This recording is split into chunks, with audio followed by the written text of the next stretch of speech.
24 घंटे टीवी चैनलों के ऊपर डिबेट चलते थे, खबरें दिखाई जाती थी केजरीवाल भ्रष्ट है, केजरीवाल भ्रष्ट है।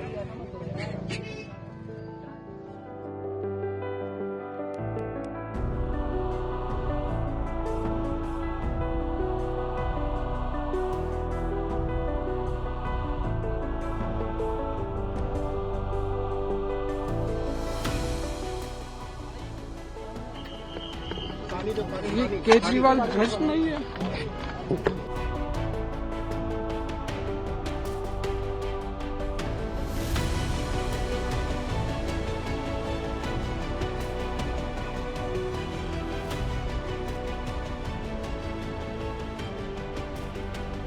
नमस्कार, मैं हूं मनीष कुमार और आप देख रहे हैं द फेडरल देश। आम आदमी पार्टी के संयोजक और दिल्ली के पूर्व मुख्यमंत्री अरविंद केजरीवाल के रोते हुए वीडियो उस समय की है जब राउज एवेन्यू कोर्ट ने अरविंद केजरीवाल और मनीष सिसोदिया को आबकारी यानी शराब नीति से जुड़े घोटाले मामले में सभी आरोपों से बरी कर दिया।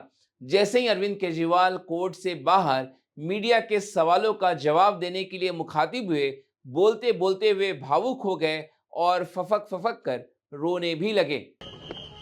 ये केजरीवाल भ्रष्ट नहीं है। मैंने केवल अपनी जिंदगी में ईमानदारी कमाई है। इन्होंने झूठा केस लगाया और आज ये साबित हो गया।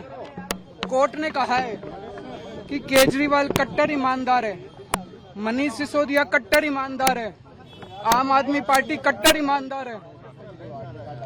मैं प्रधानमंत्री जी से कहना चाहता हूं, सत्ता के लिए इस तरह से खिलवाड़ मत कीजिए, देश के साथ इस तरह से संविधान के साथ खिलवाड़ मत कीजिए। उन्होंने कहा, केजरीवाल भ्रष्ट नहीं है, मैंने केवल जीवन में ईमानदारी कमाई है।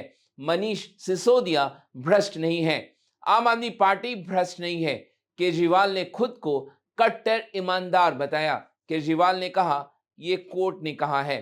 फिर जैसे ही अरविंद केजरीवाल अपने घर पहुंचे, उनकी पत्नी सुनीता केजरीवाल ने पहले ताली बजाते हुए फिर गले लगाकर उनका अभिवादन किया, स्वागत किया।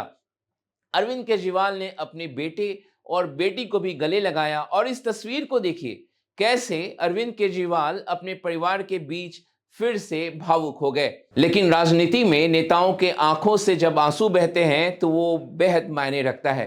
पर सवाल उठता है कि केजरीवाल के इस आंसू के क्या मायने हैं, केजरीवाल के रोने के क्या मायने हैं, क्योंकि इसी शराब घोटाले में उन्हें आरोपी बनाकर 6 महीने के लिए जेल में डाला गया था, और जबकि वो तब मुख्यमंत्री थे।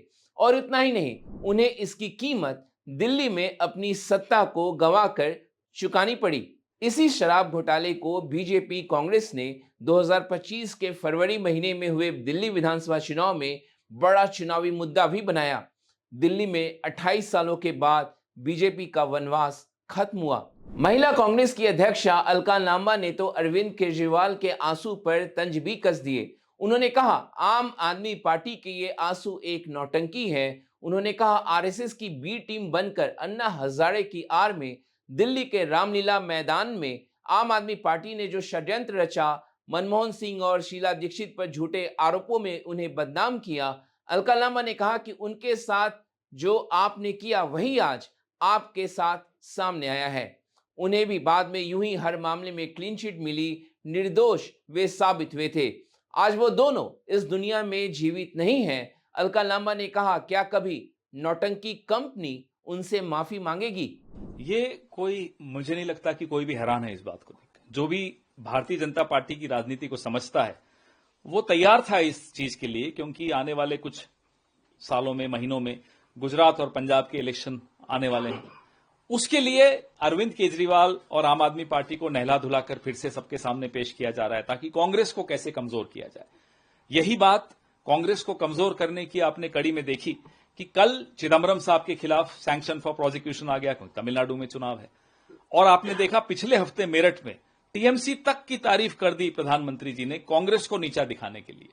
तो असली दुश्मन भारतीय जनता पार्टी का सिर्फ और सिर्फ कांग्रेस पार्टी है, जिसके खिलाफ वो जहर उगलते हैं, जिसके खिलाफ वो नारे देते हैं कांग्रेस मुक्त भारत के, क्योंकि लड़ाई लड़ना बिना समझौते के सिर्फ कांग्रेस पार्टी जानती है। निचली अदालत ने सबूतों के अभाव में उनको बरी किया है। यह तकनीकी विषय है, क्योंकि यह बात भी सही है कि सैकड़ों की संख्या में सिम कार्ड और फोन सबूत के रूप में नष्ट किए गए थे।